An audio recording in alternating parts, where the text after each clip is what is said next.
আগামী ফেব্রুয়ারিতে নির্বাচনের ঘোষণার পর থেকেই ভোটের প্রস্তুতি শুরু করেছে রাজনৈতিক দলগুলো।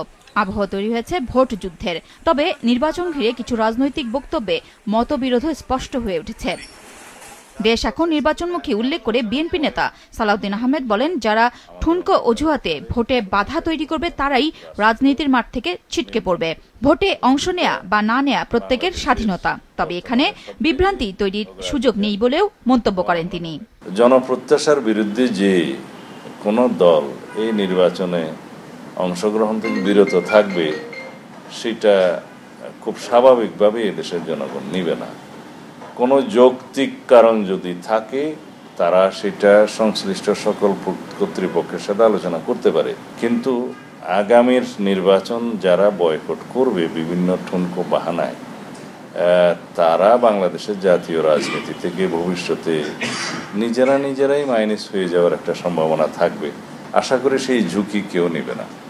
রাজনীতি, নির্বাচন ও জুলাই সনদ সহ নানা বিষয়ে গুলশানের নিজ বাসায় গণমাধ্যমের সাথে কথা বলেন বিএনপির স্থায়ী কমিটির এই সদস্য। নির্বাচনী জোট নিয়ে বিএনপির ভাবনা জানতে চাইলে তিনি সাফ জানিয়ে দেন, জামায়াতের সাথে গাঁটছড়া বাঁধার কোনো সম্ভাবনা নেই বিএনপির। না, আমরা বারবারই বলেছি যে বাংলাদেশ জামায়াত ইসলামীর সাথে আমাদের নির্বাচনে জোট হওয়ার কোনো সম্ভাবনা নেই। অন্যান্য দলের ক্ষেত্রে যুগপৎ আন্দোলনে যারা আমাদের সাথে সঙ্গী ছিলেন তাদের সাথে আমাদের প্রতিশ্রুতি আছে, তাদেরকে সাথে নিয়ে আমরা নির্বাচন করব। এমনকি আগামী দিনে যদি আমরা সরকার গঠনের সুযোগ পাই তারাও সরকারের অংশ হিসেবে থাকবেন।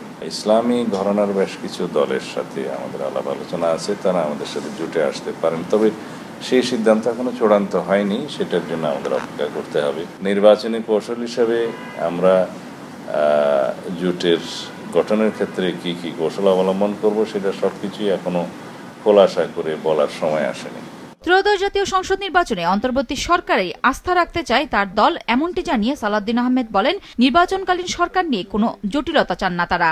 এই সরকার যে নির্বাচনের সময়সীমা ঘোষণা করেছে, নির্বাচন কমিশন প্রস্তুতি নিচ্ছে, এই ধারাবাহিকতার মধ্যে আমরা কোনো রকমের আবার কোনো অসুবিধার সৃষ্টি হোক সেটা চাই না। জুলাই সনদের অঙ্গীকারনামায় কিছু বিষয় অযৌক্তিক মন্তব্য করে বিএনপি নেতা সালাউদ্দিন আহমেদ বলেন, সংবিধানের উপরে স্থান পায় এমন কোনো বিষয় গ্রহণযোগ্য হবে না জানিয়েই খসড়ার উপর মতামত দিয়েছেন তারা। রাষ্ট্র চলছে সাংবিধানিকভাবেই চলছে, কিন্তু আমরা যে সমস্ত বিধানগুলো সাংবিধানিক পরিবর্তনগুলো আনতে চাই সংস্কারের জন্য, সেই বিধানগুলো তো ঐকমত্য সৃষ্টি হলেই সেটা পরবর্তীতে বাস্তবায়ন হবে, তখন রাষ্ট্র সেইভাবে চলবে। বর্তমান সংবিধানের সাথে সাংঘর্ষিক হবে এটা কখনোই আমরা কামনা করতে পারি না। সুতরাং যে বিধানগুলো দিন শেষে পার্লামেন্টে গৃহীত হওয়ার পরেই কার্যকর হবে সেগুলো আমরা নির্ধারণ করে একমত হই, এবং সেই বিষয়ে একটা জাতীয় ঐকমত্য সৃষ্টি হয়েছে অলরেডি। বাস্তবায়নের জন্য আমরা আমাদের অনেক বিকল্প প্রস্তাব আমরা দিয়েছি, সামনে আরও দেব। বাস্তবায়নের জন্য যেটা সবাই এগ্রিড হবে সেই জায়গায় আমরা যাব।